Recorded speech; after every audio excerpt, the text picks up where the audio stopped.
Senior most actor అని చెప్పుకోవచ్చు సమ్మేట గాంధీ గారు. ఇప్పుడు SSMB 29 లో ఏమైనా సర్ప్రైజ్ ఉండొచ్చు అంటావా మహేష్ బాబు గారి సినిమాలో? విజేంద్ర ప్రసాద్ గారికి జస్ట్ నేను ఫోన్ చేసినా సార్ ఇప్పుడు సినిమాల నుంచి డిప్యూటీ సీఎం అయ్యారు అండ్ త్వరలో తెలంగాణలో కూడా పార్టీ పెట్టబోతున్నాడు, అనౌన్స్ కూడా చేశాడు మొన్న. ఇప్పుడు ఆయన కానీ ఇక్కడికి వచ్చి నిలబడితే ఏ పార్టీకి నష్టం కలుగుద్దని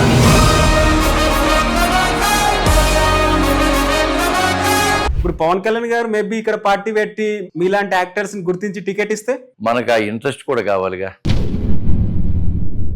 మీరు BDL లో అబ్దుల్ కలాం గారితో వర్క్ చేశారు, ఏం చెప్తారు సార్ అబ్దుల్ కలాం గారి గురించి? ల్యాబ్ కోర్స్ లో సంగీతం నేర్పించేది ఒక ఆవిడ టెమ్లియన్. ఈయన వెళ్ళి వీణ నేర్చుకున్నాడు. వీణ డిఫరెన్స్ ఏమైనా చూపిస్తున్నారా సీరియల్ యాక్టర్ సినిమా యాక్టర్ అనేసి? సీరియల్లో చేసే వాళ్ళకి ఎక్కువ సినిమాల్లో అవకాశాలు రావట్లేదు అనేది.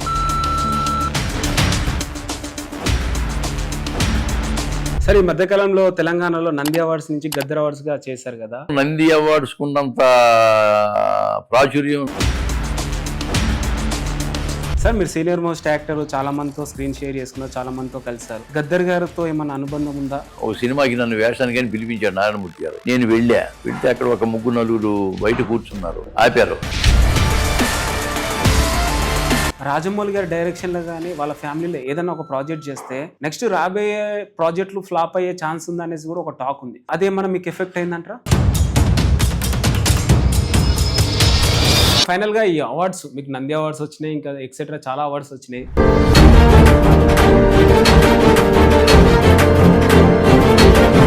కిరణ్ కుమార్ రెడ్డి గారు, అమితాబ్ బచ్చన్ గారు రాజన్న సినిమాకి ఇచ్చారు.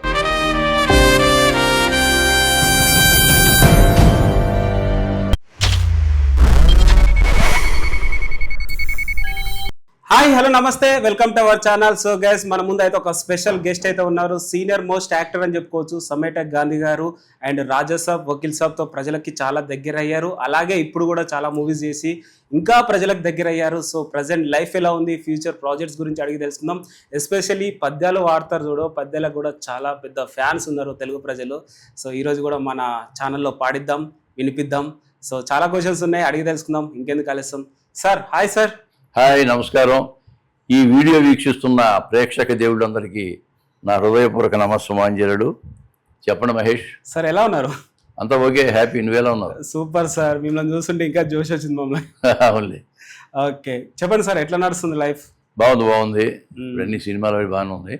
మొట్టమొదటి సీరియల్ చేసేవాళ్ళం కదా, సీరియల్ తగ్గించాం కొంచెం. తగ్గించిన కారణం ఏంటంటే ఈ సినిమా డేట్లకి వీటి డేట్లు కుదరట్లా, క్లాష్ వస్తుంది. అందువల్ల ఆల్మోస్ట్ 6-7 సంవత్సరాల క్రితం సీరియల్స్ పక్క కుదరట్లేదు. డిఫరెన్స్ ఏమైనా చూపిస్తున్నారా సీరియల్ యాక్టర్ సినిమా యాక్టర్ అనేసి? డిఫరెన్స్ పెద్ద ఏం లేదులే, కానీ సీరియల్లో చేసే వాళ్ళకి ఎక్కువ సినిమాల్లో అవకాశాలు రావట్లేదు అనేది ఒక వదంతి. అదేం లేదు, సీరియల్లో చేసేవాళ్ళు చాలా మంది సినిమాల్లో చేస్తూనే ఉన్నారు.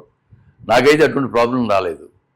ఎందుకంటే మా గురువు గారు విజేంద్ర ప్రసాద్ గారికి మీ ఛానల్ ద్వారా ఆయనకి పాదాభివందనం చేస్తున్నా. ఆయన నాకు రాజ్యంలో వేషం ఇచ్చిన దగ్గర నుంచి దాదాపు 150 సినిమాలు చేశారు. అందులో వకీల్ సాబ్ ఒకటి ఆ మధ్య వచ్చింది. వకీల్ సాబ్ పవన్ కళ్యాణ్ గారు సినిమా, దాంట్లో మంచి మైలేజ్ వచ్చింది నాకు. సో రెకీ అని వెబ్ సిరీస్ అని జీ తెలుగులో వచ్చింది. దాంట్లో పోలూరు కృష్ణ గారు డైరెక్టరు, అనురాధ గారు chief content officer Zee Telugu. వాళ్ళందరూ కూడాను నాకు మంచి ఎంకరేజ్మెంట్ ఇస్తున్నారు బాగా. సార్ మిమ్మల్ని చూసి మేము నేర్చుకోవాలి, ఎందుకంటే ప్రతి స్టేజ్ మీద ఏదైనా స్టార్ట్ చేసే ముందు కూడా మీకు ఆపర్చునిటీ ఇచ్చిన వ్యక్తి పేరైతే మర్చిపోవట్లేదు. రాజన్న సినిమాతోటి చాలా మందికి దగ్గర అయ్యారు. ఎస్పెషల్లీ సమ్మేట గాంధీ అంటే ఒకళ్ళు ఉన్నారా అని కూడా తెలిసింది. సో ప్రతి సభలో ప్రతి సిచ్యువేషన్లో విజేంద్ర ప్రసాద్ గారి పేరు చెప్తూ ఉంటారు. ఖచ్చితంగా చెప్పాలి, ఎందుకంటే నాకు ఈ నటనా జీవితం అంటే ఈ సినీ రంగంలో నాకు జీవితాన్ని ఇచ్చింది ఆయనే. మహానుభావుడు. ఎందుకంటే నన్ను నమ్మి ఆ క్యారెక్టర్ ఇచ్చి నన్ను ప్రోత్సహించిన మహానుభావుడు ఆయన. నాకు నంది అవార్డు కూడా దాంట్లో రావడం జరిగింది ఆ సంవత్సరం 2011కి. బెస్ట్ క్యారెక్టర్ ఆర్టిస్ట్గా నంది అవార్డు వచ్చింది నాకు. ఓకే, నాకు ఎంత ఆనందంగా ఉంది. అంతకుముందు నాకు డ్రామాలో కూడా నంది అవార్డు వచ్చింది, అలసాని పెద్దనని ఆ నాటకంలో. తర్వాత దీంట్లో వచ్చింది. మళ్ళీ సీరియల్లో కూడా పుట్టింటి పొడిచారని అన్నపూర్ణ వాళ్ళే నిర్మించారు, అది మా టీవీలో. దానికి కూడా నంది అవార్డు వచ్చింది. 3 రంగాల్లో నంది అవార్డు తీసుకున్నాను నేను. ఓ సూపర్. ఎట్లా అనిపిస్తుంది సార్ నంది అవార్డు తీసుకున్నాం అంటే? యాక్టింగ్ చేసిన తగిన గుర్తింపు వచ్చిందన్న ఫీలింగ్ వస్తుందా? అవార్డు చాలా ఆనందంగా, ఎందుకంటే ఆంధ్రప్రదేశ్ లో హైయెస్ట్ అవార్డు అంటే నంది అవార్డు. అవును. మరి ఆ నంది అవార్డు రావడం అనేది ఎవరికైనా గర్వకారణమే కదా, గర్వాన్ని కాదు ఒక ఆనందం. అందులో డ్రామాలోను, సినిమాలోను, పైగా సీరియల్లో 3 రంగాల్లో రావడం అనేది బహుశా నేను ఒక్కనే ఉన్నా. అది బెస్ట్ క్యారెక్టర్ ఆర్టిస్ట్గా 3 రంగాల్లో తీసుకున్నవాడు నేను ఒక్కనే కనపడ్డాను. ఇంకా తర్వాత ఈ మధ్య రెకీ అని ఒక వెబ్ సిరీస్ వచ్చింది, మీరు చూసారో లేదు? దాంట్లో మంచి క్యారెక్టర్, విలన్ క్యారెక్టర్. దాంట్లో పోలూరు కృష్ణ గారని ఆయన నాకు అవకాశం ఇచ్చారు, డైరెక్టర్ గారు. అనురాధ మేడం జీ తెలుగు హెడ్, ఆవిడ చీఫ్ కంటెంట్ ఆఫీసరు. దాంట్లో కూడా చాలా మంచి పేరు వచ్చింది. దాంట్లో కూడా సంతోషం అవార్డు ఇచ్చారు, కొండేటి సురేష్ సంతోషం అవార్డు ఇచ్చారు, బెస్ట్ విలన్ అవార్డు ఇచ్చారు. సరే, ఈ మధ్యకాలంలో తెలంగాణలో నంది అవార్డ్స్ నుంచి గద్దర్ అవార్డ్స్ గా చేశారు కదా, ఎట్లా అనిపిస్తుంది మరి? నేను అనుకోవటం నంది అవార్డ్స్ కున్నంత ప్రాచుర్యం నాకేం కనిపించినట్టుగా అనిపించింది. అవునా? సరే, నంది అవార్డ్స్ అప్పుడు ఫంక్షన్ చాలా ఎక్కువగా చేసి బాగా చేసేవాళ్ళు. ఈ గద్దర్ అవార్డ్స్ కూడా చేస్తున్నారు, పాపం బాగా చేస్తున్నారు, ఎందుకంటే ఈ ప్రభుత్వం కూడా బాగానే చేస్తుంది. పర్వాలేదు. అంటే మేము కూడా ఈ మధ్య కొన్ని సినిమా పెట్టాం, కలివనం అని చెప్పి. పొరపాటు మన రాళ్ళకి వేరే వాళ్ళకి, అంటే కమిటీ ఉంటుంది కదా, జ్యూరీ కమిటీ ఇష్టం కదా దానికి. సార్, మీరు సీనియర్ మోస్ట్ యాక్టర్, చాలా మందితో స్క్రీన్ షేర్ చేసుకున్నారు, చాలా మందితో కలిసారు. గద్దర్ గారితో ఏమైనా అనుబంధం ఉందా? ఎప్పుడైనా కలిసిన సిచ్యువేషన్స్ కానీ ఏమైనా ఉన్నాయా మీకు? లేదు, గద్దర్ గారితో నాకు అనుబంధం లేదు, కానీ ఆయన ఒకసారి చూడటం జరిగింది. ఎందుకంటే ఈ నారాయణమూర్తి గారి ఒక సినిమాకి నన్ను వేషానికి కానీ పిలిపించాడు నారాయణమూర్తి గారు. ఆయన ఇప్పుడు జర్నలిస్ట్ కాలనీలో ఉండేవాడు. నేను వెళ్తే అక్కడ ఒక 3-4 బయట కూర్చున్నారు, ఆపారు. ఎక్కడికి ఎందుకు వస్తున్నామని. నారాయణమూర్తి గారు కౌరు పంపించారు, నాకు ఆయన కలవటానికి వస్తా అని చెప్పారు. అనేటప్పటికి లోపలికి వెళ్ళి ఆయన అడిగి వచ్చారు.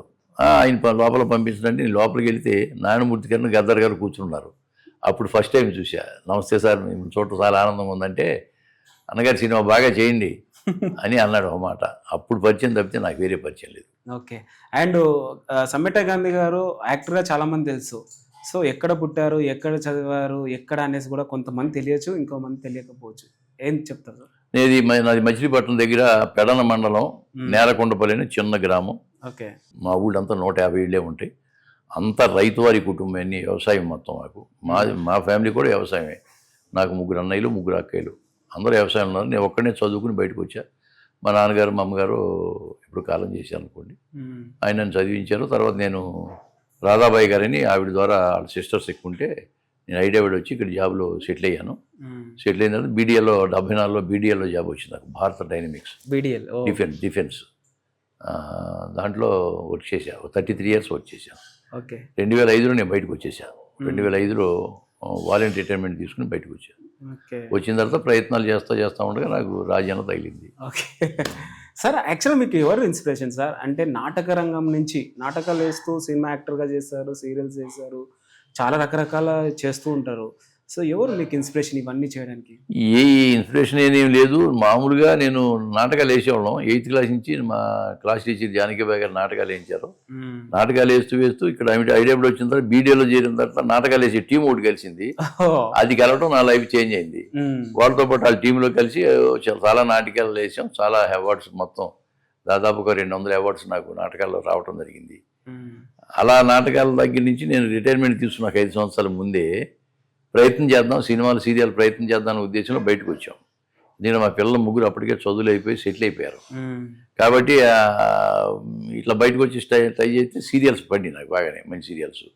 తూర్పెళ్ళే రైలు, నా పేరు మీనాక్షి, పుట్టింటి పట్టు చీర, సూర్యవంశం, అటువంటి మంచి మంచి సీరియల్స్ పడి. సీరియల్ కూడా మంచి మంచి వేషాలు ఇచ్చేవాళ్ళు. హీరో ఫాదర్, హీరోయిన్ ఫాదర్ క్యారెక్టర్లు ఇచ్చి నన్ను ప్రోత్సహించారు. సినిమాలోకి వచ్చిన తర్వాత సినిమాల్లో నేను కంటిన్యూ అవుతున్నప్పుడు.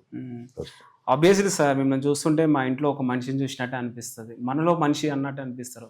సో అందుకే మేబీ ఇండస్ట్రీ కూడా అలా ఎంకరేజ్ చేసిరేమో. చాలా ఇండస్ట్రీ నన్ను బాగా ఎంకరేజ్ చేసింది. రచయితలు ఏమిటి, నిర్మాతలు ఏంటి, డైరెక్టర్లు కానీ, తోటి నటీనటులు కానీ, నిజంగా సాంకేతిక వీళ్ళందరూ కూడా నాతో చాలా బాగా ఉంటారు. ఇప్పుడు అందరూ నేను మామూలుగా మనసారా పలకరిస్తూ ఉంటాం. వెళితే అబ్బాయి ఎలా ఉన్నామంటే బాబాయ్ బాగున్నావు ఇది అని ఉంటారు. అంతే, ఏమో సరదాగా మాట్లాడుకోవడం తప్పే ఉంది. నిజంగా రాజన్న సినిమా అది పాతదే కావచ్చు టాపిక్, స్టిల్ ఇప్పటిదాకా చాలా మంది రాజన్న సినిమా చూస్తూ ఉంటారు. ఆ పాపకి తాతకున్న బాండింగ్, మనమరాలకి తాతకున్న బాండింగ్ ఇప్పటికీ ఎమోషనల్ అనిపిస్తుంది సార్. చాలా మంది క్యారెక్టర్ అంటేదే ఎమోషనల్. నాకు తెలిసి లైక్ ఆ క్యారెక్టర్ కి ఎల్బి శ్రీరామ్ లైక్ అలాంటి క్యారెక్టర్ మీరు పోషించిరేమో అనిపించింది. అవును మరో ఒక కొత్త యాక్టర్ వచ్చిండ్రా అన్న ఫీలింగ్ వచ్చింది ఆ సినిమా చూసినంత సేపు. అవును ఎవరు ఈ కొత్త వ్యక్తి ఎవరు అన్న ఫీలింగ్ వచ్చింది. అంటే మా జనరేషన్ కి, అవును లైక్ పాత జనరేషన్ మీకు తెలిసేమో కానీ మా జనరేషన్ కి ఎవరు ఈ యాక్టర్ చాలా బాగా చేస్తారు, మనలో ఒక మనిషి చేశాడు అన్న ఫీలింగ్ వచ్చింది. సో ఇప్పటికీ ఎమోషనల్ అనిపిస్తుంది సార్ అది. నిజంగా. ఎందుకంటే సంగీతం చాలా మంచి సంగీతం, కీరవాణి గారు మంచి సంగీతం ఇచ్చాడు. పాటలు కూడా శివదత్త గారు ఆయన ఫాదర్ చాలా మంచి పాటలు రాశాడు.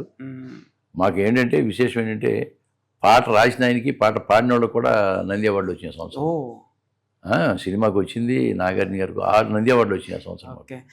సార్ మరి రాజన్న సినిమా ఆపర్చునిటీ ఇచ్చాడు, మంచి బ్రేక్ ఇచ్చాడు, మళ్ళీ ఆయన డైరెక్షన్ లో మళ్ళీ కనిపించలేదు సಮೇట గాంధీ. ఆయన డైరెక్షన్ చేయని తక్కువే, ఏదో తర్వాత తీశారు కానీ దాంట్లో అవకాశం ఉండాలిగా, క్యారెక్టర్ డిమాండ్ చేయాలి కదా. బేసిక్ గా రాజమౌళి ఫ్యామిలీ అంటే ఒకసారి ఆపర్చునిటీ ఇస్తే మళ్ళీ మళ్ళీ ప్రతి సినిమాలో ఇస్తూ ఉంటారు. బెస్ట్ ఎగ్జాంపుల్ చాలా మంది ఉన్నారు రాజమౌళి గారి సినిమాలో కనిపించే యాక్టర్స్. సో అలాంటిది సమ్మేట గాంధీ గారు మేము కూడా లైక్ ఫీల్ అవుతున్నాం. సమ్మేట గాంధీ గారు ఒక సినిమాలోనే కనిపించాడు, మళ్ళీ ఆ డైరెక్షన్ లో ఎందుకు కనిపించాడు? బాహుబలి 1లో కూడా నాకు రాజమౌళి గారు 9 రోజులు పిలిపించాడు. కాకపోతే ఆ క్యారెక్టర్కి డైలాగులు కానీ సీన్లు కానీ సరైన లేవు.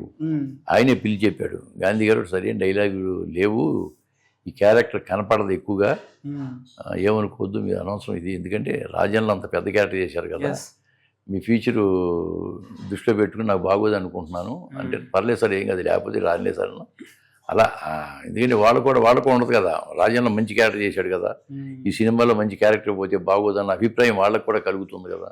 ఇప్పుడు లైక్ ఇండస్ట్రీలో కూడా ఒక టాక్ ఉంది సార్, రాజమౌళి గారి డైరెక్షన్లో కానీ వాళ్ళ ఫ్యామిలీలో ఏదైనా ఒక ప్రాజెక్ట్ చేస్తే నెక్స్ట్ రాబోయే ప్రాజెక్టులు ఫ్లాప్ అయ్యే ఛాన్స్ ఉంది అనేసి కూడా ఒక టాక్ ఉంది. బెస్ట్ ఎగ్జాంపుల్ సినిమాలు కూడా ఉంటాయి కొంతమంది హీరోస్వి. సో అదేమన్నా మీకు ఎఫెక్ట్ అయిందంటారా? అవన్నీ ఒట్టి రూమర్స్ అండి, ఎవరో పుట్టిస్తుంటారు రూమర్స్, అలా ఏముండదు, అవన్నీ అనవసరం. ఆ సినిమాలో మంచి క్యారెక్టర్ వస్తే మిగతా సినిమాలో మంచి క్యారెక్టర్ వచ్చే అవకాశం ఉంటుంది కదా.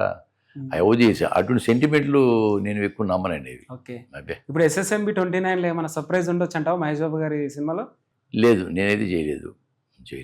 ట్రై చేసి హిట్ అవుతుంది, ఎందుకంటే ఆయన ఖచ్చితంగా హిట్ చేసేది. రాజమౌళి గారి సినిమా అంటే సూపర్ హిట్టే, ఇంకా డౌటే లేదు. కలవడం కానీ ఏమన్నా ట్రై చేయడం కానీ? నేను ఇప్పటికీ నాకు వాళ్ళతో రిలేషన్ ఉంది. విజేంద్ర ప్రసాద్ గారికి జస్ట్ నేను ఫోన్ చేసినా ఏం చేస్తున్నావయ్యా గాంధీ, ఏం సినిమాలు చేస్తున్నా అడుగుతాడు ఆప్యాయంగా. అప్పుడప్పుడు వెళ్ళి కలిసి వస్తా. ఆయన రాజ్యసభ మెంబర్ అయినప్పుడు కూడా వెళ్ళి నేను బొకే ఇచ్చేసి ఆయన కాళ్ళకి నమస్కారం చేసి వస్తా. ఆ రిలేషన్ యాజ్టీజ్గా ఉంది, ఆ రిలేషన్ ఎప్పుడు చెడలేదు, నేను చెడగొట్టుకోను కూడా. సార్ మీరు చాలా అదృష్టవంతుడు సార్, మిమ్మల్ని మేము టచ్ చేయడం కానీ మీతో మేము మాట్లాడడం కూడా మా అదృష్టం అని చెప్పుకోవచ్చు.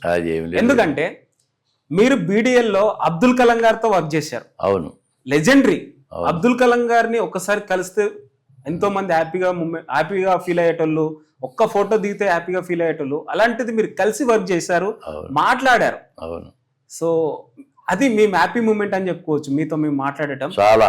ఏం చెప్తారు సార్ అబ్దుల్ కలాం గారు? అబ్దుల్ కలాం గారు అంటే ఆయన DRDO ఆయన చైర్మన్ గా ఉండేవాడు. ఆయన పృథ్వీ మిజైల్ డెవలప్ చేశారు. ఆయన పృథ్వీ మిజైల్, నేను BDLలో పృథ్వీ మిజైల్ డెవలప్ చేసి ప్రొడక్షన్ మాకు ఇచ్చారు BDLకి. నేను ఆ పృథ్వీ మిజైల్లో క్వాలిటీ కంట్రోల్ ఇన్స్పెక్టర్గా చేసేవాడిని. అయితే దాంట్లో అసెంబ్లీలో ఏమన్నా ప్రాబ్లం వస్తే ఆయన పిలిపించేవాళ్ళు మా GM గారు, అప్పుడు నరసింహారెడ్డి గారు అని ఆర్బిఎన్ గారు ఉండేవాళ్ళు. ఆయన పిలిపిస్తే ఆ ప్రాబ్లం సాల్వ్ చేయడానికి DRDL నుంచి ఆయన మా దగ్గరికి వచ్చేవాడు. ఫస్ట్ నాదే డివిజన్ ఉండేది ఎన్వర్డ్ సెక్షన్, అక్కడికి వచ్చి కూర్చుని పోయేవాడు. GMని పిలువ అనేవాడు. నేను పిలిచి వస్తే అంత 10 మంది ఆఫీసర్ల ఎదురుగా నిలబడితే ఆయన ప్రాబ్లం సాల్వ్ చేసి వెళ్ళేవాడు. ఆ విధంగా నెలకు ఒకసారైనా మీటింగ్ అయ్యేది మా దగ్గర. ఆ తర్వాత మా వాళ్ళు అడిగేవారు, సార్ హ్యాడ్ యువర్ టిఫిన్ అంటే నో అనేవాడు. మా GM నన్ను చూసేవాడు, నేను హెల్పర్ని పిలిచి టిఫిన్ తీసుకురా సార్ కంటే 2 ఇడ్లీ 1 వడ, అంత సాంబారు అంటే చట్నీ ఆయనకి ఇష్టం ఉండదు, తినేసేసి టీ తాగి వెళ్ళిపోయేవాడు.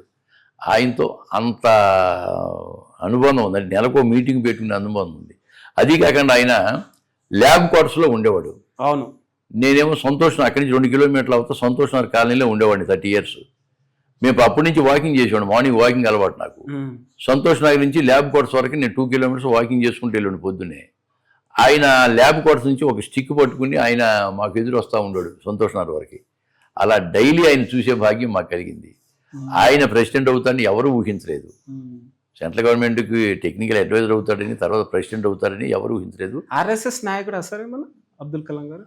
నాకు ఐడియా లేదు, కానీ చాలా గొప్ప వ్యక్తి. ఆయన జీతం కూడా మొత్తం తీసుకున్నాడు కాదట, అన్ని అనాథ శరణాలయాలకి, ఆడికి, వృద్ధాశ్రమాలకి, వాటికి ఇటుకి ఇచ్చేవాడు. ఆయనకి మెయింటెనెన్స్ సరిపడగా మాత్రమే తీసుకునేవాడు. ఓకే. ఆయన ఇల్లు కూడా 4 బెడ్రూమ్ ఉండేది ఇక్కడ ల్యాబ్ క్వార్టర్స్లో. 4 బెడ్రూమ్, ఒక రూమ్లోనే ఒక మంచం ఉండేదట, ఒక ట్రంక్ పెట్టి ఉండేది, ఒక 5-6 కోట్లు ఉండే ఆయనకి అంతే. ఆయన లైఫే అంతా. రిటైర్డ్ అయిన తర్వాత కూడా ప్రెసిడెంట్కి వెళ్ళేటప్పుడు కూడా ఆ జస్ట్ 4-5 కోట్లును ఆ బుక్స్ పట్టుకుని వెళ్ళాట. మళ్ళీ ప్రెసిడెంట్కి చేసిన తర్వాత బయటకు వెళ్ళేటప్పుడు కూడా అవే తీసుకెళ్ళాడు అంతే. సో అబ్దుల్ కలాం గారు చాలా సేవా కార్యక్రమాలు కూడా చేస్తారు. ఎందుకంటే మేము కూడా అబ్దుల్ కలాం గారు క్వార్టర్స్ పక్కనే ఉంటాం, స్టిల్ ఇప్పటి వరకు అక్కడే ఉంటున్నాం. సో ఇప్పటికీ మేము గుర్తు చేసుకుంటూనే ఉంటాం, అబ్దుల్ కలాం గారు ఇలా చేశారంట, ఆ ఏరియాలో తిరిగినోడు కాబట్టి. సో మాకు కూడా చాలా ఇన్స్పిరేషన్ ఉండే ఆయనలో తీసుకోవాల్సినవి. కానీ కొంతమంది అవాయిడ్ చేస్తుంటారు, అబ్బా మనం అలా చేయొచ్చా అది ఇది అనేసి కూడా చాలా బద్దకష్టం అయిపోతుంది అందరికి. సో స్వార్థం ఎక్కువైపోయి ఆయన నిస్వార్థపరుడు, ఆయన సమాజానికి సేవ చేశాడు, డబ్బులు కాచిపడలేదు. ప్రెసిడెంట్ గిరి చేసినా వాళ్ళ అన్నదమ్ములు కానీ వాళ్ళకి కానీ పెద్ద ఈయన గవర్నమెంట్ దగ్గర నుంచి ఏమి హెల్ప్ ఏం చేయలేదు. సార్ అబ్దుల్ కలాం గారి నుంచి ఈ గవర్నమెంట్ అయినా ఇప్పుడున్న ప్రజలు ఈ జనరేషన్ నేర్చుకోవాలంటే ఏం నేర్చుకోవచ్చు సార్? ఆయన సింప్లిసిటీ నేర్చుకోవాలి. ఈ రోజు సింప్లిసిటీ ఎవరున్నారు మహేష్? అదే నాకు డబ్బులు రాగానే బ్రహ్మ దర్జాగా చేయాలి ఇది చేయాలని చూస్తున్నాడే కానీ కదా. ఈ రోజున 800 మారుతి కారు కొంటే చీప్ గా చూస్తున్నారు జనం. ఓకే. అదే పెద్ద పెద్ద ఆడి కారు లేకపోతే బెంజ్ కారు అటు ఉంటే ఆ లెవెల్ వేరు. ప్రతి వాళ్ళు ఏంటంటే ఏ విధంగా అయినా కొంచెం గొప్ప చూపించుకోని ప్రయత్నం చేస్తూ ఉంటారు. అబ్దుల్ కలాం గారు ప్రతి మనిషి ఆప్యాయంగా మాట్లాడతారంట కలిసినప్పుడు, చాలా బాగా మాట్లాడతారు. ఎంత సింపుల్సిటీగా ఉంటాడు అంట. అసలు మా తాతల కాలంలో చెప్తూ ఉండే, మా డాడీ మా తాతలు చెప్తుండే, అరే ఇలా ఉండేదిరా ఇలా ఉండేది మేము చూసి. అక్కడే రక్షాపురం అంటున్నారు, మీరు రక్షాపురం ఎన్ని తిరిగిన ప్లేస్ అయినా అక్కడి మీ రక్షాపురం ముందు నుంచి ఆయన డిఆర్డీఎల్కి వెళ్ళాలి కదా. అంతో ఇంతో గుర్తింపు వచ్చిందంటే మాకు ఆయన వల్లనే. అబ్దుల్ కలాం గారు రియల్ గా అతను చాలా చాలా సింపుల్ గా ఉండేవాడు ఆయన. ఎవరికి తెలియని సీక్రెట్ అంటే ఏం చెప్తారు సార్ అబ్దుల్ కలాం గారు? సీక్రెట్ ఏముంది, ఆయన మ్యారేజ్ చేసుకోకుండా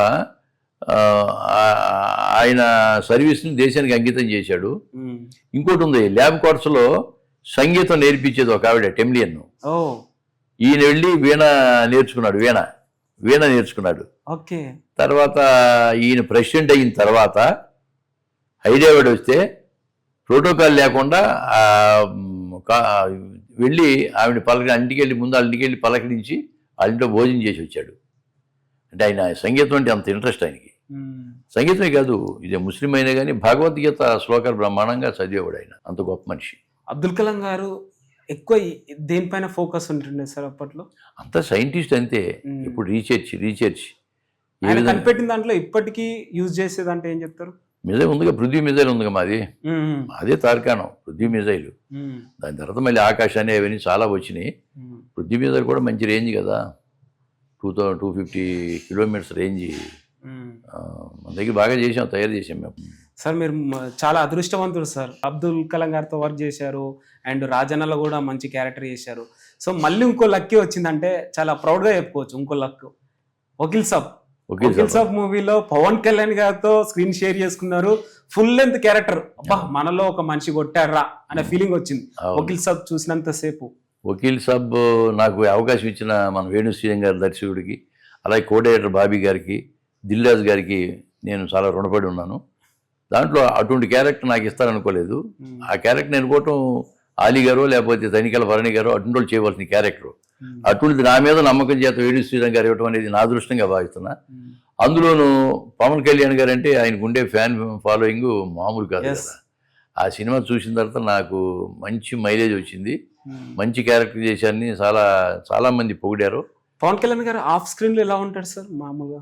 ఆయన పని ఆయన వచ్చిన తర్వాత ఆ సీన్లే చేసుకున్న తర్వాత వెళ్ళి మామూలు కూర్చుని ఏదో బుక్ చేసి చదువుతుంటాడు. క్యారవాన్ లో కూడా పోడు ఆయన, ఏ చెట్టు కింద కుర్చీ చేసుకుంటాడు, చుట్టూ బాన్సర్స్ నిలబడి. ఎలా ఉండేవాడు సెట్ లో? మరి బాగున్నాడు అండి, సెట్ లో బాగున్నాడు. కాకపోతే మనం వెళ్ళి ఆయన్ని నేను సోన్సో ఈ వీడియోలో చేస్తున్నాను, అది రామలేశాను అవి ఏం చెప్పుకునే అవకాశం నేను చెప్పుకోలేదు. ఎంతలో ఉండాలి అంతే ఉండాలన్న, అంతలో ఉండాలి. ఆ సీన్ అయిపోయింది, ఆయన కూర్చున్నాడు.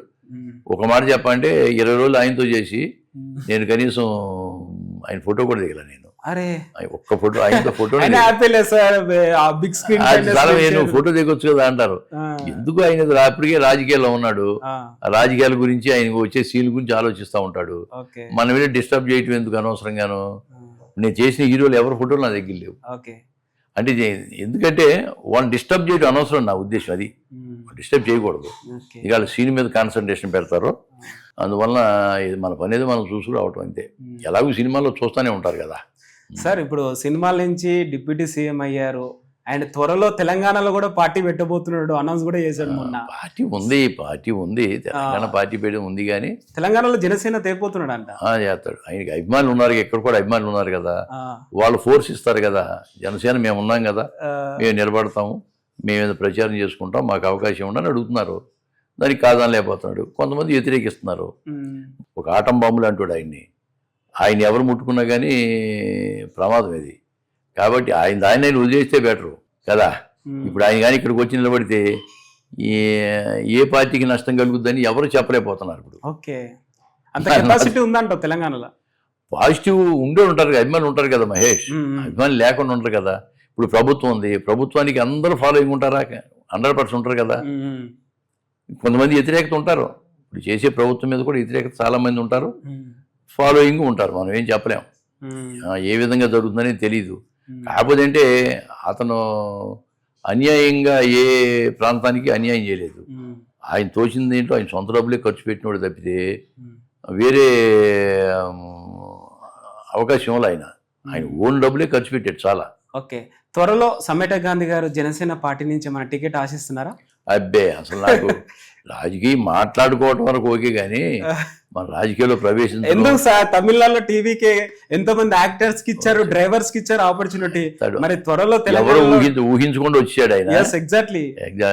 అంటే ఒక యాక్టర్ అనే ప్రౌడ్ మూమెంట్ తీసుకొచ్చారు. పవన్ కళ్యాణ్ గారు కావచ్చు, ఎన్టీ రామారావు గారు కావచ్చు, జయలలిత గారు కావచ్చు, ఇప్పుడు టీవీకే విజయ్ తలపతి గారు కావచ్చు. సో ఒక యాక్టర్ ని మామూలు వ్యక్తులు కాదన్న ఒక సిచ్యువేషన్ తీసుకెళ్లారు కదా. సో తమిళనాడులో టీవీకే గారు ఎంతో మందికి ఆపర్చునిటీ ఇచ్చారు.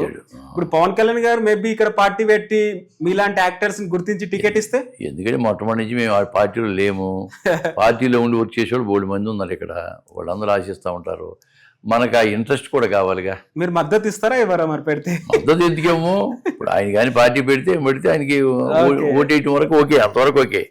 అంతేగాని నేను ప్రత్యక్షంగా పాల్గొని నేను చేయాలన్న ఉద్దేశం అయితే నాకైతే లేదు. అభిమానం ఉండదు కదా. అభిమానుడు అక్కడ ప్రభుత్వం ఎవరైతే చేస్తారో వాళ్ళకి వెయ్యాల ఓటు. కాబట్టి ఈయన మీద అభిమానం ఉంది కాబట్టి ఆయన సపోర్ట్ చేయడం అనేది నాకు అర్థమైంది. అండ్ మీరు పవన్ కళ్యాణ్ గారితోటే కాదు, చాలా సీనియర్ యాక్టర్స్ తో, సీనియర్ హీరోస్ తో కూడా మీరు స్క్రీన్ షేర్ చేసుకున్నారు. ఎగ్జాంపుల్ బాలకృష్ణ గారితో కూడా స్క్రీన్ షేర్ చేసుకున్నారు, బాలకృష్ణ గారితో కూడా వర్క్ చేశారు. అండ్ బయట కూడా చాలా సీరియస్ గా ఉంటాడు ఆఫ్ స్క్రీన్ లో అనేసి కూడా వింటూ ఉంటారు జనాలు, ఎవరు బయట అనుకుంటూ ఉంటారు. బాలకృష్ణ గారు ఎట్లా ఉంటారు సెట్ లో? చాలా చాలా లవ్లీగా ఉంటాడు మనిషి, అసలు జాలీగా ఉంటాడు ఆయన. అందరితో సరదాగా మాట్లాడుతూ ఉంటాడు. ఆయన కూడా చక్కగా క్షేమేలాగా ఒక టెంట్ లాగా వేయించుకుని అందరిని పిలిచి కూర్చోబెట్టి మాట్లాడడం, సరదాగా ఉండటం. ఆయన సరదాగా ఉండటం ఆయన నైజం అంతే. ఇంకా సీరియస్గా ఉండడు. ఎన్ని రూమర్స్ పెడుతుంటారు, ఏమన్నా వాళ్ళు ఎదురుకు వెళ్ళకూడదు, ఆయన నమస్కారం పెట్టకూడదు, ఆయన కొడతాడు గెడతాడు, అన్నీ ఒట్టి మాటలు. నేను అఖండాలో ఆయనతో చేశా, మొట్టమొదటి అఖండాలో 12 రోజులు చేశాం. మొన్న అఖండ 2లో కూడా చేశాం, బాబీ గారి దాంట్లో చేశాం. ఇప్పుడు గోపిచంద్ మల్లేంతో చేస్తున్నాడు కదా, గోపిచంద్ డాగు మహారాజ్ బాబీ గారు డాగు మహారాజ్ చేశాం. బాబీ గారు నన్ను బాగా ఎంకరేజ్ చేస్తాడు. బాబీ గారు అంటే ఇప్పుడు బోయపాటి శ్రీని గారు కానీ వీళ్ళందరూ నన్ను బాగా ఎంకరేజ్ చేస్తారు. ఇప్పుడు త్వరలో ఒక షూట్ జరుగుతుంది, దాంట్లో ఏమైనా సర్ప్రైజ్ ఉండొచ్చు? డెఫినెట్గా ఉంటుందని ఆశపడుతున్నా. చిరంజీవి గారిది ఉంటుందని ఆశపడుతున్నా. బాబీ గారు నన్ను మొన్న గ్రాండ్ గా ఓపెనింగ్ కూడా చేశారు. ఆ రోజు నాకు షూటింగ్ కూడా వెళ్ళలేకపోయాను. బట్ బాబీ గారు నన్ను బాగా గుర్తుపడతాడు.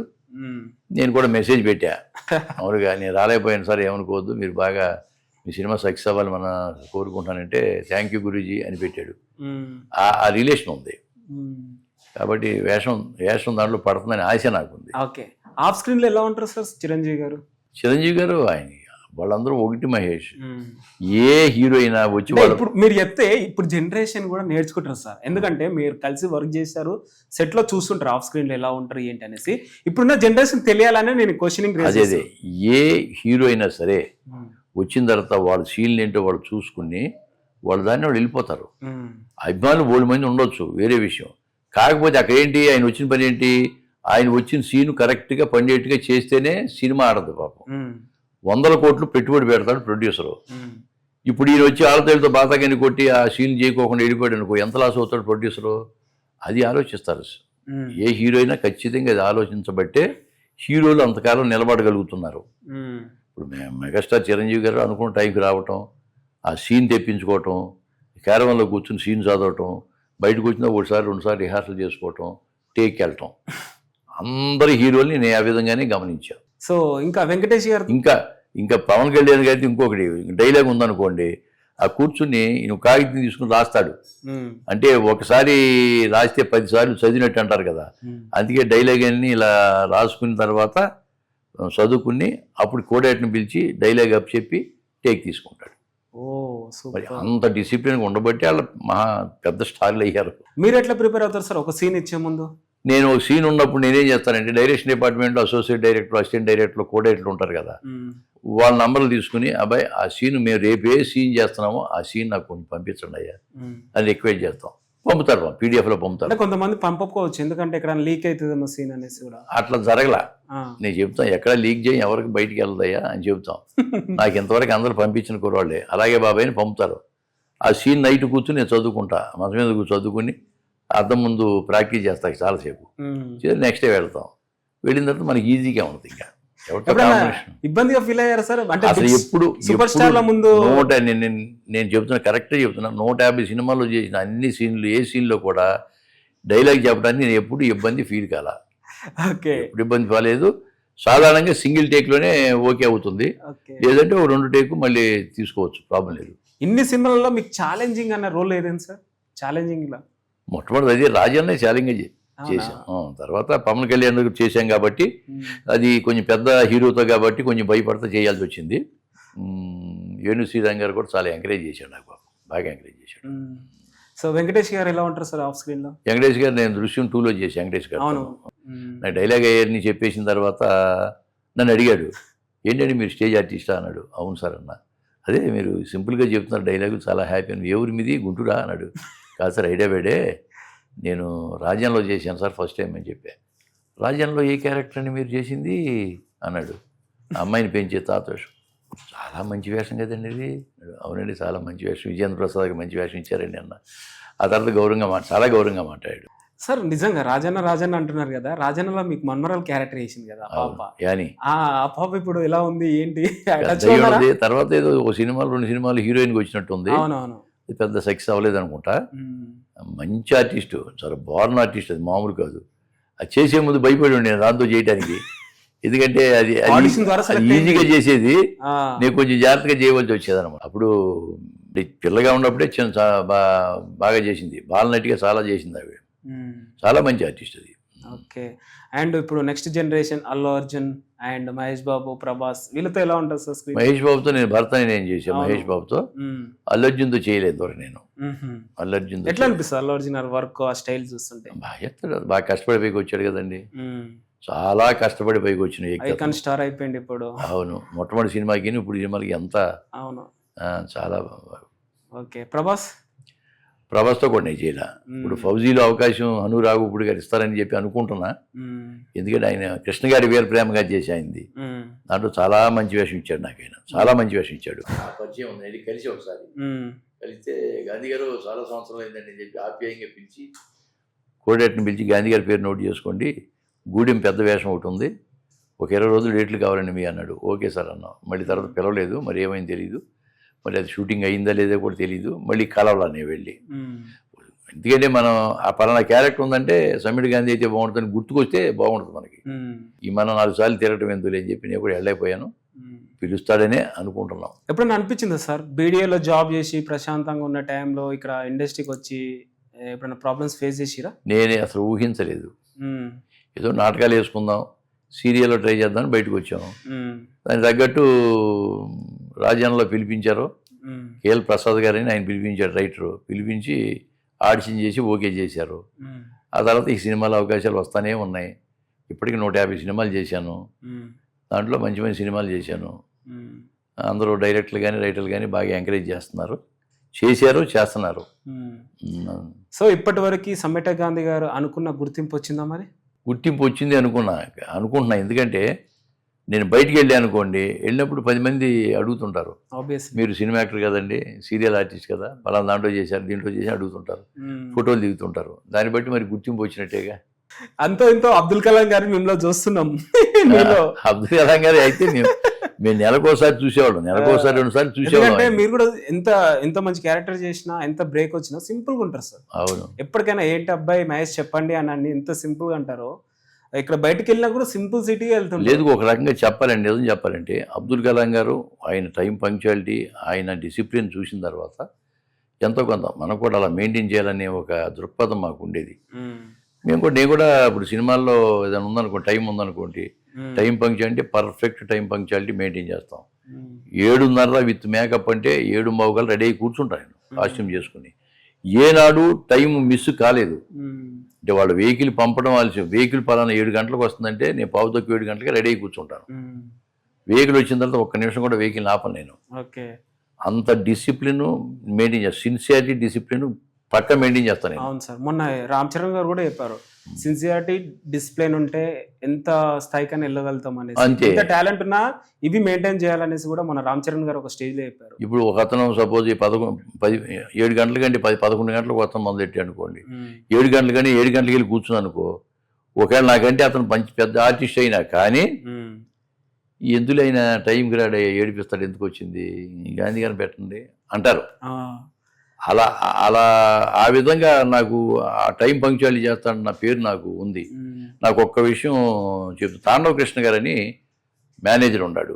ఇప్పుడు మన మామూలుగా సినిమాలో మేనేజర్ అంటే అన్ని 24 క్రాఫ్ట్స్కి ప్రొడ్యూసర్కి సంధానకర్తలలో పాపం వాళ్ళు. అంటే వీళ్ళని బట్టే ప్రొడక్షన్ కాస్ట్ పెరుగుతుందా తగ్గుతుందా అనేది వీళ్ళని బట్టే ఉంటుంది. అందరూ మేనేజర్లు ప్రొడ్యూసర్లకి లాభం చేయాలని చూస్తారు, అది వాళ్ళ విధి, వాళ్ళ డ్యూటీ అది. తాండకృష్ణ గారని సీనియర్ మోస్ట్ అతను నాకు ఒక వెబ్ సిరీస్ పిలిచాడు. గాంధీ గారు మీరు ఎంత తీసుకున్నారు, వెబ్ సిరీస్లో ఒక వేషం ఉంది, 2 రోజులు ఎంత తీసుకున్నాను, పలు ఎంత తీసుకున్నాను, అంత కాదు కానీ ఇంత ఇస్తాను తీసుకోండి, అమౌంట్ క్యాష్ ఇప్పించేస్తానంటే, మీ ఓకే సార్ గురుగారు, మీలాంటి పెద్ద ఆయన పిలిస్తే కాదనేది ఏముందని వెళ్ళాను. 2 రోజులు చేశాను, కూర్చోబెట్టి నాకు డబ్బులు ఇప్పించాడు, అయిపోయింది. నేను డబ్బింగ్ చెప్పడానికి వెళ్ళా ప్రసాద్ ల్యాబ్కి. ఆయన 8:30 రమ్మంటే నేను 8 గంటలకు వెళ్ళి కూర్చున్నా, అప్పటికి ఆయన వచ్చి కూర్చున్నాడు. ఏంటి సార్ అప్పుడే వచ్చారు మీరంటే, నా టైం ఎంతేనండి, అరగంట ముందే వచ్చి కూర్చుంటాను. నాది ఎంతేనండి, అరగంట ముందు వస్తాను, నాకు అలవాటు సార్ అన్న. సంతోషం, కూర్చోండి, మీకు ఒక విషయం చెప్తాను.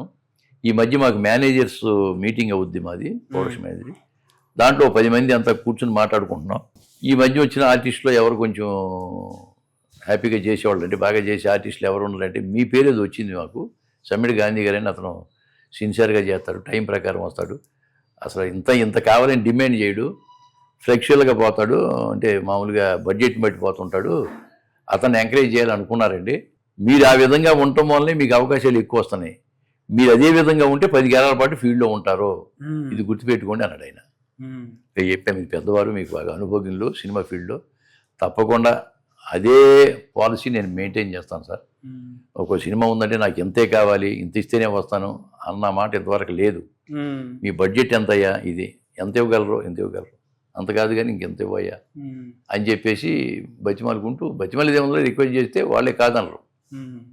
ఇప్పుడు సపోజు మాకు 40 ఇవ్వాలి ఉందనుకో, నేను 70 చెబితే రాడు, ఎందులేని చెప్పి తెల్లారు ఇంకోటి మాడతాడు, 40 కాదు కానీ ఒక 50 ఇవ్వండి సార్ అన్నాం అనుకోండి, 45 ఇస్తామయ్యా అని ఓకే చేస్తాడు. అంతే, మనకి ఏదైనా పేరు వచ్చింది కదా, నేను పవన్ కళ్యాణ్ గారితో చేశాం కదా, బాలకృష్ణ గారితో చేశాం కదా అని 1,00,000 రూపాయలు చెప్పామనుకోండి, సరే రేపు మాట్లాడతామండి అంటాడు. రేపు మాట్లాడతాను, 1,00,000 రూపాయలు ఆయన ఎందుకయ్యా బాబు, ఇంకంతే మనకి ఆ క్యారెక్టర్కి 20,000 రూపాయలు ఆర్టిస్ట్ చాలని మాట్లాడుకోండి అని చెప్పి మళ్ళీ తర్వాత మనకు ఫోన్ కూడా చేయరు. అది పద్ధతి కాదు, అది బడ్జెట్ని బట్టి మాట్లాడుకోవాలి. సార్ ఇంకోటి, ఈ మధ్యకాలంలో ప్రకాష్ రాజ్ గారు గడికి ఒక ట్వీట్ చేస్తుంటారు, వివాదాల్లోకి వస్తూ ఉంటారు. అదే మా ఎలక్షన్స్ అప్పుడు మనోడు మన తెలుగు యాక్టర్ అనేసి కూడా ప్రచారం చేసుకున్నారు. సో ఏం చెప్తారు ప్రకాష్ రాజ్ గురించి? ప్రకాష్ రాజ్ గారు మరి ఆయనతో 2-3 సినిమాలు చేశాను నేను. అదే మంచి యాక్టర్, డౌటే లేదు, యాక్టింగ్ లో మంచిగా ఉంటుంది, చాలా యాక్టింగ్, మంచి ఆర్టిస్టు చాలా.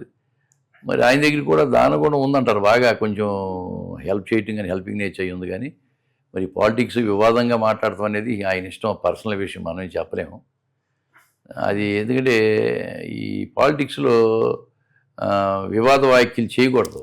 అది మరి ఆయనకి పాలిటిక్స్ తెలియక మరి మనకు తెలియదు కానీ మంచోడు, బాగా మాట్లాడతాడు, చాలా నిండుగా మాట్లాడతాడు అతను.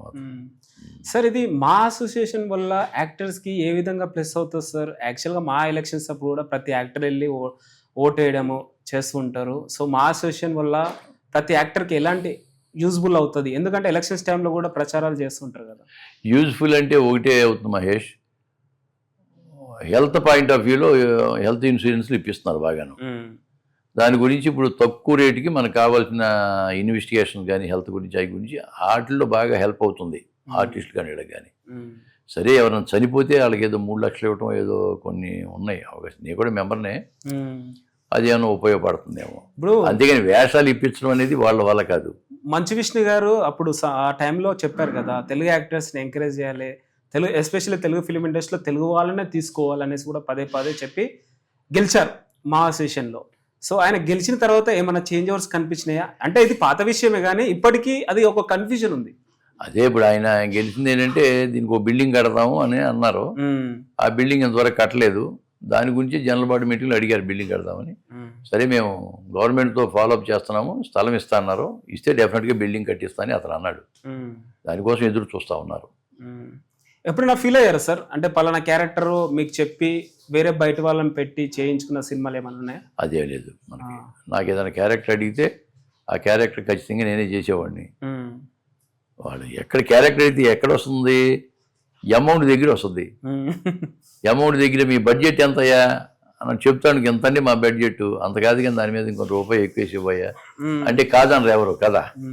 వాళ్ళకి సపోజ్ ఎంత ఇవ్వాలి అనుకున్నాను, అంతకంటే ఒక 5,000 తగ్గించి చెప్తారు. మనం 5,000 అడిగితే ఓకే అయిపోద్ది. అంతేగాని ఈయన అడిగిన దానికి వాళ్ళు అడిగిన దానికి మనం చెప్పేదానికి డబల్ తేడా ఉంటే అప్పుడు ఆలోచిస్తారు. సరే, ఒక పక్క తెలుగు ఫిలిం ఇండస్ట్రీని చూసి ప్రౌడ్ గా ఫీల్ అవుతున్నాం, ఇంకో పక్క కొంచెం డిసప్పాయింట్ అవుతున్నాం సార్. ఎట్లా అంటారా? ఎందుకంటే మన తెలుగు ఫిలిం ఇండస్ట్రీ ఒక పాన్ ఇండియా రేంజ్కి వెళ్తుంది. సో అంత రేంజ్కి వెళ్ళిన మన తెలుగు ఫిలిం ఇండస్ట్రీలో అదే ఫిలింలో మన తెలుగు యాక్టర్స్ ఫుల్ ఫేజ్డ్గా క్యారెక్టర్స్లో కనిపించలేకపోతున్నారు. ఇప్పుడు ఎగ్జాంపుల్ చెప్పాలంటే పెద్ద సినిమా ఉంది, పెద్ద సినిమా భారీ బడ్జెట్ పాన్ ఇండియా రేంజ్లో తీశారు. సో మన తెలుగు యాక్టర్స్, మీలాంటి యాక్టర్స్ అక్కడ కనిపించకపోయేసరికి కొంచెం డిసప్పాయింట్ అయ్యాం మేము. సో అది అలాంటి సిచ్యువేషన్స్ ఎందుకు రావాల్సి వచ్చినాయి అంటారు? ఏమో నాకు అది అర్థం కాదు. ఎందుకంటే ఈరోజు మన తెలుగులో మంచి మంచి ఆర్టిస్టులు ఉన్నారు. సరే పాన్ ఇండియా సినిమా అని చెప్పేసి వేరే రాష్ట్రాల ఆర్టిస్టులు వేయటం జరుగుతుంది, కానీ వాళ్ళ పెర్ఫార్మెన్స్ అంతకంటే ఎక్కువ మనం ఇవ్వగలం. అది మన డైరెక్టర్స్ మనల్ని ఎంకరేజ్ చేయకపోవటం మన దురదృష్టం, అంతే, ఇంకంత తప్ప లేదు. అదే తెలుగు ఇప్పుడు తెలుగుదనం కనపట్లేదు కదా, ఒక హీరో తప్పితే మిగతా తెలుగుదనం కనపట్ల. అందుకని కొంచెం చప్పరిస్తున్నారు మనవాళ్ళు కూడా. ఏది ఎవరున్నారు తెలుగు వాళ్ళు ఎవరున్నారు ఏంటి సినిమా అన్నట్టుగాను కదా. ఇప్పుడు ప్రచారాలు కూడా అంత సక్సెస్ అయింది, ఎంత వచ్చింది, అందులో ఇవన్నీ వెట్టి మాట్లాడండి, ఎన్ని నమ్మటం వేస్ట్ అండి. అంతేనా? మన సక్సెస్ మీట్ పెట్టారు, అన్ని పెట్టారు, ప్రతి వాళ్ళు సక్సెస్ మీట్ పెడతారు, ప్రచారం చేయటమే కదా. అన్ని సక్సెస్ మీట్లు ఎక్కువ పెడతా ఉంటారు. కానీ నా దృష్టిలో అయితే మాత్రం అది మొత్తం తెలుగు ఆర్టిస్టులకి అవకాశం ఇస్తే డెఫినెట్గా తెలుగు వాళ్ళు చూస్తారండి. ముందు మన వాళ్ళు తెలుగు వాళ్ళు చూస్తే కదా బయట వాళ్ళు చూసేది. సో మీరు చాలా సీనియర్ యాక్టర్, చాలా రోజుల నుంచి ఇండస్ట్రీలో చూస్తూ ఉన్నారు. సో ఒకప్పుడు ఇండస్ట్రీలో సినిమా రిలీజ్ అయితే 100 days, 200 days, 50 days ఆడే సినిమాలు సక్సెస్ అనేటోళ్ళు. సో ఇప్పుడున్న జనరేషన్లో ఫస్ట్ డే సెకండ్ డేలోనే సక్సెస్ ఆఫ్ ఫ్లాప్ అని చెప్పేస్తున్నారు. సో 2 రోజుల్లోనే హైయెస్ట్ కలెక్షన్స్ వస్తున్నాయి అంటారు.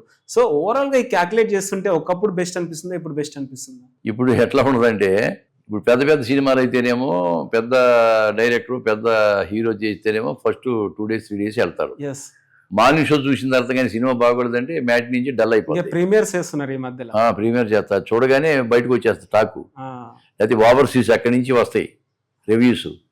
సినిమా బాగోలేదు, సౌసోలో ఉందంటారు, అనగానే చూడటం మానేస్తారు జనం. ఏదైనా అభిమానులు ఏం చేయంటే ఆ 3 రోజులు అభిమానులు వెళ్తారు. అభిమానులు వెళ్తే మరి అన్ని కోట్లు వచ్చిన 100 కోట్లు 200 కోట్లు వీళ్ళు చెప్పుకోవడం కానీ వచ్చినా లేదు ఎవడో తెలీదు కదా. కాబట్టి ప్రచారం చేస్తారు, ప్రచారం చేయకపోతే మరి నా సినిమా బాగోలేదు నాకు డబ్బులు రాలేదంటే ఇంక 2 రోజులు వెళ్ళొద్దు. ఇప్పుడు నన్ను ఏమన్నా అడిగి అనుకోండి సినిమా రిలీజ్ ఎలా ఉందని, బ్రహ్మాండంగా ఉందా వెళ్ళి చూడవచ్చు అంటాం. ఇది సినిమాలో చేస్తున్నాం కాబట్టి. ప్రతి సినిమా సక్సెస్ అవ్వాలి, ప్రతి సినిమాకి డబ్బులు వస్తేనే ఆర్టిస్టులు కానీ టెక్నీషియన్ కానీ బతుకుతారు. అందువల్ల బాగోలేదన్న మాట మేము చెప్పాం. ఎప్పుడు ఏ సినిమా బాగోలేదన్న మాట మన ఊటంపటి రాదు. మేము ఈ మధ్య కలిగొనం అని చేసాం ఒకటి, అవును, దాంట్లో మెయిన్ క్యారెక్టర్ ఒక ప్రకృతి సినిమా. ప్రకృతి దాని మీద చేసాం. దానికి మేము యాక్చువల్గా గద్దర్ అవార్డ్స్ ఎక్స్పెక్ట్ చేసాము, కానీ ఈ మధ్యన ఇంటర్నేషనల్ అవార్డు వచ్చింది దానికి, బెస్ట్ ఫిల్మ్ అని చెప్పేసి 1200 సినిమాల్లో దానికి బెస్ట్ అవార్డు ఇచ్చారు. నిజంగా రాజ్ నరేంద్ర గారు డైరెక్టరు, రెడ్డి అయిన విష్ణువర్ధన్ వాళ్ళంతా, చాలా మంచి సినిమా. నాగదుర్గ హీరోయిన్. మరి దానికి రాలేదు, ఏం చేస్తాం మనం, అది కాకుండా నాకు తెలిసి ఏ సినిమా కష్టపడలేదు మీరు, ఆ సినిమాకి ప్రమోషన్ లో కష్టపడ్డారు. చాలా చాలా మంచి జగిత్యాల అడవుల్లో తీశారు, బ్రహ్మాండం తీశారు. అసలు చాలా మంచి సినిమా అది అని మనం అనుకుంటున్నాం. ఓకే, మరి వాళ్ళకి నచ్చలేదో మరి ఏమైంది తెలియదు, కానీ వేరే దానికి ఇచ్చారు, దానికి మనం ఏం చేయలేం, అది జ్యూరీ కమిటీ ఇష్టం కదా. అది మరి వాళ్ళు నేషనల్ లెవెల్లో మంచి సర్టిఫికేట్ ఇచ్చారు వాళ్ళు దానికి, సినిమాకి. సో ఒకప్పుడు సినిమా థియేటర్ కావాలంటే ఫ్యామిలీతో కలిసి మంచి పండుగ వాతావరణంలో వెళ్ళేవాళ్ళు. సో ఇప్పుడు అదే వాతావరణంలో సినిమాకి వెళ్దామని అంటే చాలా డబ్బులు ఖర్చు అవుతుంది, అదే టికెట్ రేట్లు పెంచుతున్నారు. అవును. సో ఇది ఏ మాత్రం కరెక్ట్ అంటారు? టికెట్ రేటు అందుబాటులో ఉంటేనే ఎక్కువ మంది వెళ్తారు, లేకపోతే 300 రూపాయలు 250 రూపాయలు టికెట్ అంటే ఓ 4 వెళ్ళాలంటే అక్కడ ఆ పిల్లలకి చిరుతిళ్ళు అన్ని ఇప్పించాలంటప్పటికల్లా 2000 3000 ఖర్చు పెట్టి. ఇలాంటి వాళ్ళు రెమ్యునేషన్ పెంచడం వల్లనే టికెట్ రేట్లు పెంచిన అంటున్నారు కొంతమంది. రెమ్యునేషన్ అంటే రెమ్యునేషన్ మా ఏముందో మామూలుగా అటు ఇటు చేస్తాం, పెద్ద పెద్ద రెమ్యునేషన్ చూడాలి కదా. అంతే కదా సార్, ఈ ఎఫెక్ట్ ఆ ఎఫెక్ట్ చూపిస్తున్నారు. అదే మరి రేట్లు పెంచడం అంటే ఇప్పుడు సినిమా రేట్లు పెంచడం ముఖ్యం కాదు అక్కడ, సినిమా రేట్లు పోతే రేట్లు పెంచితే చూసేవాడు తగ్గుతారు కదా సార్. ఎక్కడ బడ్జెట్ పెరుగుతుంది సార్, బయట నుంచి తీసుకొచ్చి వాళ్ళ హోటల్స్, వాళ్ళ ఫుడ్, వాళ్ళ మెయింటెనెన్స్ అన్ని చూడడానికే బడ్జెట్ అయిపోతుంది. బడ్జెట్ అక్కడ రావాలి, ఫ్లైట్ లో రావాలి, అతనితో పాటు మేకప్ మెన్, అసిస్టెంట్ అందరూ ఫ్లైట్ లో తీసుకొస్తారు. ఇక్కడ మంచి 3 స్టార్ 5 స్టార్ లాడ్జ్లో పెట్టాలి. తర్వాత ఈయన కనుక అక్కడ బయలుదేరి సినిమాకి వస్తున్నాయంటే ఆయన మాట్లాడుకున్న రేటు 1,50,000 2 లక్షలు ముందు ఆయన దగ్గర పెడితే కానీ వస్తాడు. అరే మనోళ్ళకి అది కాదు, మనోళ్ళు చేసిన తెలుగు వాళ్ళు చేసి అనుకోండి, చేసిన నెలకి 2 నెలలకి ఇచ్చినా కానీ ఎవడు మాట్లాడరు మనోళ్ళు. ఎంత దరిద్రంగా ఉందంటే అది నిజంగాను, అది చాలా బ్యాడ్. అది అలాగని చెప్పి బ్రహ్మాండంగా ఆడుతున్నాయి అంటే అది లేదు, బ్రహ్మాండంగా ఆడుతాయి అంటే అది లేదు. సినిమాలు ఎన్ని సినిమాలు రిలీజ్ అవుతాయి, ఎన్ని సినిమాలు ఓకే అవుతున్నాయి. ఇప్పుడు మట్టిలో కథ తీసుకుంటున్నారు కానీ మట్టిలో ఉన్న యాక్టర్స్ ని, సింగర్స్ ని తీసుకోవట్లేదు. అంతే కదా సార్, అదే ఎఫెక్ట్ అవుతుంది. అవును. ఇప్పుడు చిరంజీవి గారు కావచ్చు, రజనీకాంత్ గారు కావచ్చు, ఇంకా ఎక్సెట్రా చాలా మంది యాక్టర్స్ సింపుల్ సిటీగా ఉంటారు సెట్. ఏం తెలియదు, అరే ఈయన యాక్టర్ అన్న ఫీలింగ్ వస్తుంది. సింపుల్ సిటీ, సింపుల్గా ఉంటారు. సో మరి అలా ఉండే వాళ్ళకి మరి ఇలాంటి యాక్టర్స్ ని ఎందుకు ఎంకరేజ్ చేయట్లేదు? వాళ్ళని ఎంకరేజ్ చేస్తారు, ఇప్పుడు చెప్తారు. ఇప్పుడు మామూలుగా హీరోలు కూడా ఎంతమందికి అని చెప్తాడు, అది డైరెక్ట్ ఇష్టం కదా. ఇప్పుడు చెప్పిన తర్వాత అప్పుడు హీరో చెప్పి అనుకోండి, సపోజ్ చిరంజీవి గారు చెప్పారు సమీర్ గాంధీ గారికి ఆ వేషం ఉన్నాయా అన్న అనుకోండి, ఆ వేషం నాకు ఇవ్వటం డైరెక్ట్గా ఇష్టం ఉండదు అనుకోండి, సపోజు ఇష్టం ఉండకపోతే ఆయన మాట పోతుంది కదా, మాట పోతుందా? కాబట్టి ఎందుకు వచ్చి మనం చెప్పడం అనవసరం కదా అని అనుకుని చెప్పరు. అంతే తప్పితే మనోళ్ళే, వాళ్ళకు కూడా ఉండదు, బయట ఆర్టిస్ట్ని తెచ్చారా, మనోళ్ళు ఉంటారు కదా, మనోళ్ళకి ఇవ్వచ్చు కదా అన్న ఉద్దేశం మన హీరోలకి ఖచ్చితంగా ఉంటుంది. ఓకే. అండ్ మాటీలో చాలా మంచి క్యారెక్టర్స్ చేశారు మా టీవీ టెలివిజన్ లో. సో అలాంటిది ఒక రియాలిటీ షో కూడా రాబోతుంది, బిగ్ బాస్ సీజన్ 10. అవునా? సో నెక్స్ట్ ఏమన్నా ఆపర్చునిటీ వచ్చిందా? కాల్స్ ఏమో నాకైతే బిగ్ బాస్ వాళ్ళు అడగలేదు, అడిగినా నేను ఓపిక నాకు లేదు. 100 రోజులు అక్కడ ఇరుక్కుపోలేము. ఎందుకు ఇరుక్కుపోలేమంటే 100 రోజులు నాకు బోల్డెన్ సినిమాలు వస్తుంటాయి కదా. అంటే మంచి ఆఫర్ ఇస్తారంట కదా సార్ బిగ్ బాస్? ఏం నాకు ఐడియా లేదు. ఆఫర్ మనకి ఎందుకు, పర్లేదు, బాగుంది వల్ల నేను బాగానే ఫైనాన్షియల్గా హ్యాపీగా ఉన్నా, నా పిల్లలందరూ సెటిల్ అయ్యారు. నాకేంటి 4 సినిమాలు కావాలి, 10 మంది గుర్తుపట్టాలి, ఇది నా కోరిక. ఓకే. సో ఇండస్ట్రీలో ఓవరాల్ గా ఇండస్ట్రీలో క్యాల్కులేట్ చేస్తే ఇది మారితే ఇంకా బాగుంటుంది ఇండస్ట్రీ అనే సిచ్యువేషన్స్ ఏమైనా ఉన్నాయా సార్? ఇంకా మారితే ఏముంది, పాన్ ఇండియా వచ్చిన తర్వాత బయట ఆర్టిస్టులు అందరూ వేస్తున్నారు. నేను చెప్పాలంటే ఒక తెలుగువాడిగా మన తెలుగు ఆర్టిస్ట్, మన తెలుగు ఆర్టిస్టుకి అవకాశం ఇస్తే బాగుంటుందని నా ఉద్దేశం. తెలుగు ఆర్టిస్టులు మంచి వాళ్ళు ఉన్నారు, మరి వాళ్ళని గుర్తించాలి. మన డైరెక్టర్స్ కానీ నిర్మాతలు గుర్తించి అవకాశాలు ఇస్తే డెఫినెట్గా ఉంటుంది. ఇప్పుడు పెద్ద సినిమాలైనా 100 సినిమాలు రిలీజ్ అవుతుంటే ఒక 5-10 ఆడుతున్నాయి, మిగతా 90 అవుట్. ఆ విధంగా తెలుసుకోవాలి కదా వీళ్ళు. ఇప్పుడు చాలా మంది సీనియర్ మోస్ట్ యాక్టర్స్ ఉంటారు. ఎగ్జాంపుల్ కోట శ్రీనివాస్ గారు కావచ్చు, అంటే లైక్ అలాంటి ఆ, కోట శ్రీనివాస్ కావచ్చు, ఎల్బి శ్రీరామ్ గారు కావచ్చు, ఇంకా ఎక్సెట్రా చాలా మంది, బ్రహ్మానందం గారు, ఆలి గారు, చాలా మంది వాళ్ళందరూ మరి వాళ్ళు చేసింది మరి ఎన్ని హిట్లు. ఎన్నిట్లో ఉన్నాయి. సో అలాంటి వాళ్ళని చూస్తుంటే ఇప్పుడు కనిపించకపోతే ఏమనిపిస్తుంటుంది సార్? కనిపించకపోతే మన బ్యాడ్ లెక్ అంతే. పాత ఆర్టిస్టులు ఉన్నారండి, పాత ఆర్టిస్టులు లాంటి ఆర్టిస్టులు ఆ రేంజ్ యాక్షన్ అంటే ఇప్పుడు ఆర్టిస్టులు మనకు ఉందా? చేయలేకపోతాం. ఎందుకంటే పాత ఆర్టిస్టులు ఇప్పుడు సూర్యకాంత్ గారిని తీసుకోండి, రమణారెడ్డి గారిని తీసుకోండి, రేలం గారిని తీసుకోండి, వాళ్ళు మరి వాళ్ళని కంపేర్ చేసుకోలేకపోతున్నాం. అటువంటి ఆర్టిస్టులు రాగలుగుతారా ఇప్పుడు? తర్వాత నెక్స్ట్ కావాలో బ్రహ్మానంద గారు ఒక లెవెల్కి వచ్చాడు. ఆలి గారు వీళ్ళంతా మంచి సునీల్ గారు కూడా సునీల్ గారు వీళ్ళందరూ ఒక లెవెల్కి వచ్చారు. సార్ ఇంకోటి కన్ఫ్యూజన్ ఏంటంటే చాలా మందికి ఒక కమెడియన్, ఒక క్యారెక్టర్ ఆర్టిస్ట్ హీరో పొజిషన్లోకి వెళ్ళినాక దాన్ని నిలబెట్టుకోపోవడానికి రీజన్ ఏంటంటారు? ఇప్పుడు ఎందుకు ఒక కామెడియన్ అనుకోండి, కామెడియన్ గా చూడగలరు, హీరోగా చూడలేరు. ఒక సినిమా 2 సినిమాలు వస్తాయి, ఆ తర్వాత మళ్ళీ ఇతను డౌన్ అవుతుంది, ఇతనికి మిగతా క్యారెక్టర్ రావు. మళ్ళీ ఒకసారి హీరోగా వచ్చిన తర్వాత మళ్ళీ కామెడీ ఆర్టిస్ట్గా చూడలేరు. కాబట్టి కామెడీ అన్నప్పుడు కామెడీ చేసుకుంటా పోవాలి. ఆలీ గారు హీరో చేశాడు, ఎందుకు మనకి అది లాభం లేదనుకుని మళ్ళీ కామెడియన్గా మారిపోయాడు. సో ఏం చెప్తారు సార్? ఎన్టీ రామారావు గారు, జయలలిత గారు అండ్ టీవీకే చాలా మంది లెజెండరీ యాక్టర్స్ ఉన్నారు కదా. సో ఏం చెప్తారు వాళ్ళ గురించి చెప్పాలంటే? వాళ్ళ గురించి మనం చెప్పేంత ధైర్యం మనకి ఎక్కడ ఉంటుంది? అంటే మీరు చూస్తూ ఉంటారు, వింటూ ఉంటారు కదా వాళ్ళ మహానుభావులు. ఎందుకంటే ప్రజల్లో ఎక్కువ మంది ప్రజల్లో అభిమానులు ఎక్కువ. వాళ్ళకి అభిమానంతో వాళ్ళు పాలిటిక్స్ లో కూడా వచ్చి పాలిటిక్స్ లో కూడా వాళ్ళు విజయం సాధించారు. అదే కదా, విజయం సాధించి చీఫ్ మినిస్టర్లు అయ్యి మరి ఈ రోజున ఎన్టీ రామారావు గారు అంటే ఆంధ్రప్రదేశ్లో తెలుగు వాళ్ళ మగాడు ఎవరు అంటే ఎన్టీ రామారావు అని చెప్పుకునే స్టేజ్ ఉంది మనకి. ప్రౌడ్గా కాళ్ళ దగ్గరే చెప్పుకోగలం. ఎన్టీ రామారావు గారు లాంటి ఆర్టిస్ట్ కానీ అటువంటి నాయకుడు కానీ లేడని చెప్పుకోగలుగుతున్నాం. జయలలిత కూడా అట్లాగే బ్రహ్మాండంగా తమిళనాడుని ఏలేసింది. ఇప్పుడు ఆ విజయ్ వచ్చాడు, అతను కూడా తక్కువ టైంలో వచ్చాడు. అనుకోలే, ఎవరు ఎక్స్పెక్ట్ చేయలే. మేము ఫ్రెండ్స్ అందరం మాట్లాడుతున్నప్పుడు ఇట్లాగే అన్నారు, లేదయ్యా అక్కడ వ్యక్తి పూజ ఎక్కువ వాళ్ళకి టెమిలియన్స్కి, విజయ్ అతను దళపతి డెఫినెట్గా ఎక్కువ సీట్లు వస్తాయని చెప్పుకున్నాం. కొంతమంది 5 వస్తాయి 6 వస్తాయి అన్నారు. తీరా వచ్చిన తర్వాత చూసి ఆశ్చర్యపోయారు అందరూ. సార్ తెలంగాణలో మీరు చాలా ఇయర్స్ నుంచి ఉన్నారు, చాలా ప్రభుత్వాలు చూస్తున్నారు తెలంగాణలో. మీకు ది బెస్ట్ ప్రభుత్వం అంటే ఏది సార్? లైక్ బెస్ట్ ప్రభుత్వం ఏం చెబుతాం, వచ్చే ప్రభుత్వం నేను మామూలుగా అయితే అందరం లైక్ చేస్తా. అప్పుడు కేసీఆర్ గారు కానీ లైక్ చేసేవాడిని, అలా రేవంత్ రెడ్డి గారు కానీ ఆయన కొంచెం చేయాలనుకుంటున్నాడు పాపం. ఏదేమైనా కానివ్వండి, ఫండ్స్ కావాలండి, సంక్షేమ పథకాలు ఎక్కువ ఇస్తున్నారు కదా, అది బాగా అలవాటు చేశారు. డబ్బులు ఇస్తేనే ఓటు వేయాలన్నట ధోరణిలోకి వచ్చారు ఓటర్స్. ఆ డబ్బులు ఇస్తున్నాడా అయితే ఓటేద్దాం. ఎప్పుడైతే ఆ విధంగా సంక్షేమ పథకాలు పెట్టి డబ్బులు ఒట్టిగా ఫ్రీగా ఇస్తున్నారో అప్పుడే రాజకీయం పాడైపోయింది. డెఫినెట్గా నా ఉద్దేశంలో డబ్బులు ఇస్తేనే ఓటేస్తాం, లేకపోతే ఓటేయము అన్న దృక్పథంతో ఉన్నారు ఆడియన్స్ ఇప్పుడు. అండ్ తెలంగాణలో కూడా మరో వివాదం కూడా నడుస్తుంది ఇప్పుడు, విగ్రహాలది. ఎన్టీఆర్ స్టాచ్యూ కానీ సుబ్రహ్మణ్యం గారి స్టాచ్యూ అవన్నీ ఏమీ కాదండి. అవన్నీ ఎవరు, నేను చెప్పేదేనండి, ఇప్పుడు ఈ రాజకీయాల్లో ఎవరైతే వేరే ఆపోజిషన్ వాళ్ళని ఎక్కువ వ్యతిరేకించి మాట్లాడతారో వాళ్ళ అభిమానులందరూ పక్క పోయినట్లేకే. ఇప్పుడు చెప్పే కదా, పవన్ కళ్యాణ్ గారు అనుకోండి, ఆయన ఆటం మామూలు అంటాడు. ఆయన ఎక్కడ ముట్టుకుంటే వాళ్ళు నాశనం అయిపోతారు, మాడిపోతారు, కష్టం. ఇప్పుడు ఆయన ప్రభుత్వానికి వస్తాడా లేదా అనేది పక్క పెడితే ఆయనతో ముట్టుకోకూడదు, ఆయన విమర్శించడం కొంచెం ఇబ్బంది పడతారు జనాల. డెఫినెట్గా. ఎందుకు సార్? అంతే, ఆయనకి అభిమానులు బాగా విపరీతం అభిమానం ఎక్కువ ఉంది, అభిమానులు ఎక్కువ ఉన్నారు. ఏ కాన్స్టిట్యున్సీలోనూ ఒక 10,000, 15,000, 20,000 ఓట్లు పోయింది అనుకోండి, ఏ పార్టీ గెలుస్తుందో చెప్పలేని పరిస్థితి అయింది ఇప్పుడు. అంటే రాజకీయాలకు మనం ఎక్కువ మాట్లాడకూడదు కానీ, బట్ ఏ పార్టీ గెలుస్తుంది అనేది చెప్పలేం.